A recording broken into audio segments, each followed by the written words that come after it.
आमिर गांव नाम सुनते ही शरीर में एक ठंडी लहर दौड़ जाती है। ये वही गांव है जहां 15 साल पहले पूरी आबादी अचानक गायब हो गई थी। न खून न शव, बस खाली घर और दीवारों पर अजीब से निशान।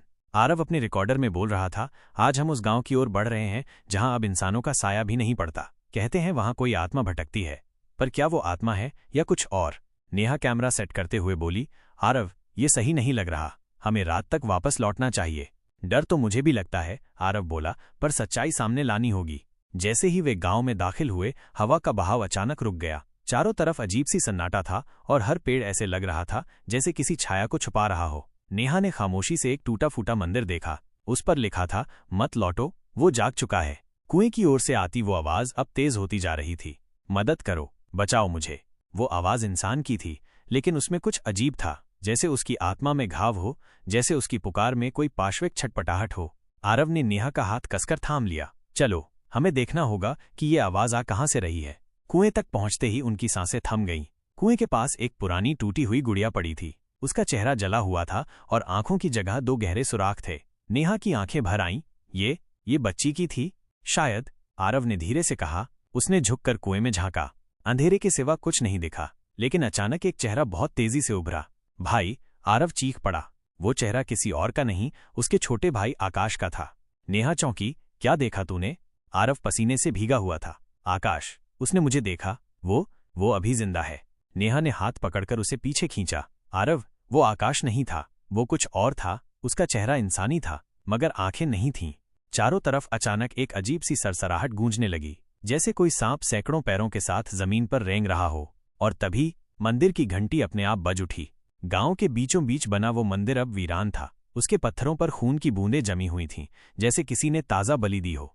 आरव और नेहा मंदिर के अंदर गए। हर कदम पर फर्श चीखती सी लग रही थी, जैसे किसी के दर्द को दबाया गया हो। दीवारों पर विचित्र चिन्ह थे, संस्कृत जैसे दिखते थे, मगर कोई समझ नहीं पा रहा था।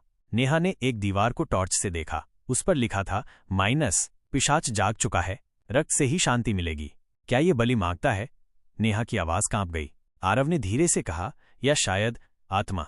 तभी अचानक मंदिर का दरवाजा जोर से बंद हो गया। सामने खड़ी हो गई एक छाया, लंबी, काली, धुएं जैसी आकृति, जिसकी आंखों से लाल रोशनी निकल रही थी। तुम देर से आए हो, उसकी आवाज सीधी आरव के दिमाग में गूंज रही थी। नेहा बेहोश हो गई। आरव खड़ा रहा, पर उसकी आंखों से आंसू बह निकले। तू कौन है? उसने कांपते हुए पूछा। मैं वही हूं जो तुझे लेना चाहता हूं। सब कुछ धुंधला था। नेहा को लगा जैसे वो पानी में डूबी हो। सांस लेना मुश्किल हो रहा था और दूर, कहीं बहुत दूर, किसी की चीखें गूंज रही थीं। फिर एक झटका और आंखें खुल गईं। वो अभी भी मंदिर के फर्श पर थी। चारों तरफ अंधेरा था, सिर्फ दीवारों पर लगे दीपक अब भी टिमटिमा रहे थे। लेकिन कुछ बदला हुआ था। हवा में अब वो सड़ांध की गंध और भी तेज थी, जैसे सड़े हुए मांस की। नेहा ने कांपते हाथों से खुद को संभाला और चारों तरफ देखा। आरव? कोई जवाब नहीं। आरव, कहाँ हो यार? मजाक मत कर। तभी मंदिर के कोने से एक धीमी फुफकार आई, और वो कुछ था जो इंसानी नहीं था। नेहा की नजर दीवार पर पड़ी, जहां अब एक नया संदेश लिखा था जो पहले नहीं था। जो डर गया वो उसका हो गया। नेहा की सांसें तेज हो गईं। अचानक मंदिर की मूर्ति से खून टपकने लगा, जैसे किसी ने उसमें से दिल निकाला हो। वो चीख पड़ी और तभी मंदिर का दरवाजा धीरे धीरे खुला। बाहर खड़ा था एक बच्चा, करीब 6-7 साल का, झुलसा हुआ चेहरा, आंखें खाली और होठों पर अजीब मुस्कान। तुम उसे ढूंढ रही हो ना? वो बोला।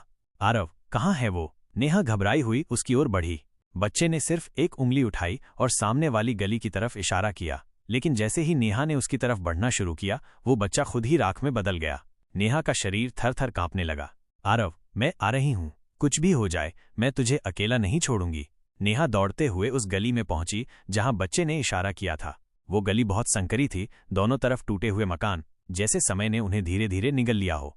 हर दीवार पर वही शब्द दोहराए गए थे, रक्त दे दो, नहीं तो आत्मा ले लूंगा। नेहा के कदम धीमे हो गए। उसके दिल की धड़कन अब इतनी तेज थी कि खुद उसे सुनाई दे रही थी। तभी एक घर का दरवाजा अपने आप खुला। अंदर से किसी के बोलने की आवाज आ रही थी। नेहा, मैं हूं, आरव, अंदर आओ। वो ठिठकी। आरव, तू ठीक है? मैं आ रही हूं। लेकिन जैसे ही उसने एक कदम भीतर रखा, उसकी आंखों के सामने आरव खड़ा था, पर उसका चेहरा पूरा लाल था, आंखों से खून बह रहा था और होठों पर वो पिशाच वाली मुस्कान। नेहा, बहुत देर कर दी तूने। उसकी आवाज अब आरव की नहीं थी। नेहा चीखी। उसके सामने जो था वो आरव नहीं था, वो कुछ और था। एक छाया जो अब धीरे धीरे इंसान का रूप ले रही थी। नेहा भागती हुई मंदिर की ओर लौट आई। उसकी सांसें तेज थीं, दिल में डर और आंखों में आंसू। अभी जो उसने देखा था वो कोई सपना नहीं था, वो आरव जैसा दिखता था, मगर वो आरव नहीं था। तू कहाँ है आरव? उसने मंदिर की सीढ़ियों पर बैठकर फुसफुसाया। तभी मंदिर के पीछे से एक बुजुर्ग महिला निकली, झुकी हुई, आंखों पर सफेद पट्टी, जैसे अंधी हो मगर सब देख रही हो। तू उसे ढूंढ रही है? उसकी आवाज कांपती हुई मगर सधी हुई थी। नेहा चौंकी। आप कौन हैं? मैं वही जो बच गई थी। बाकी सब मर गए या पिशाच के साथ चले गए क्या? नेहा सन्न रह गई। वृद्धा माई मंदिर की सीढ़ी पर बैठ गईं और बुदबुदाने लगीं।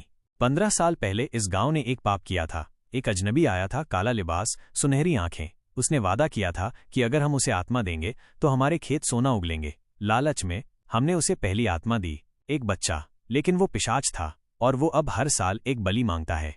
नेहा की रूह कांप गई। और पिछले साल कोई नहीं गया, इसलिए अब वो जाग गया है। अब वो खुद खोजने निकला है और अब तेरे आरव की बारी है।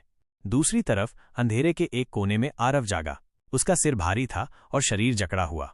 उसके सामने दीवार पर कोई चीज टंगी थी, एक तस्वीर, वही तस्वीर जो उसके बचपन की थी। उसमें वो और आकाश दोनों मुस्कुरा रहे थे।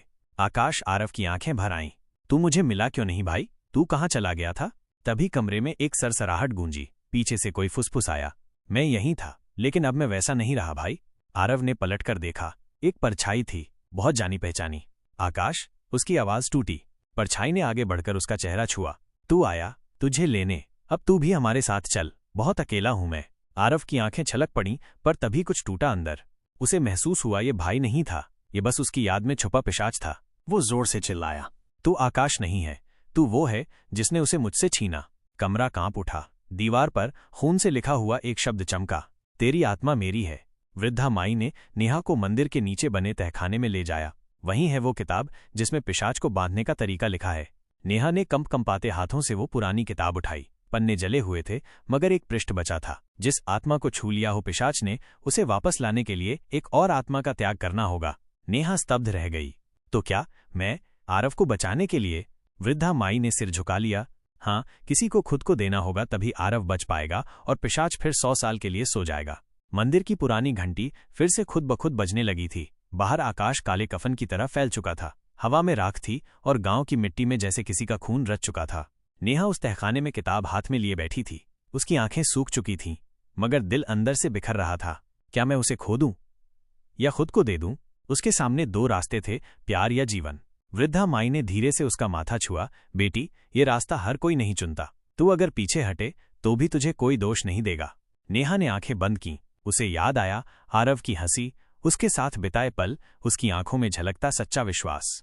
वो मेरे लिए कुछ भी कर सकता है, अब मेरी बारी है। नेहा उठ खड़ी हुई। उसकी आंखों में अब डर नहीं था, बलिदान का प्रकाश था। माई, मुझे बताओ क्या करना होगा। माई ने एक काला लोटा निकाला जिसमें लाल रंग की कोई चिपचिपी चीज थी। ये पिशाच की आत्मा शक्ति है, इसे माथे पर लगाकर तू उसे पुकारेगी। वो तेरे अंदर समाने की कोशिश करेगा और जैसे ही वो अंदर आए तू उसे स्वीकार कर ले, तब तेरी आत्मा उसके बंधन में चली जाएगी और आरव मुक्त हो जाएगा। क्या तब मेरी मौत होगी? माई चुप रही, सिर्फ एक आंसू गिरा। नेहा ने काला लोटा उठाया और उसे अपने माथे पर लगा लिया। एक पल के लिए सारा शरीर कांप उठा। उसके मन में अजीब सी सिहरन दौड़ी, जैसे किसी और की सांस उसके भीतर समा गई हो। आरव, मैं आ रही हूं। गांव के उस पुराने घर में जहां आरव बंधा था, अचानक खिड़कियां खुल गईं।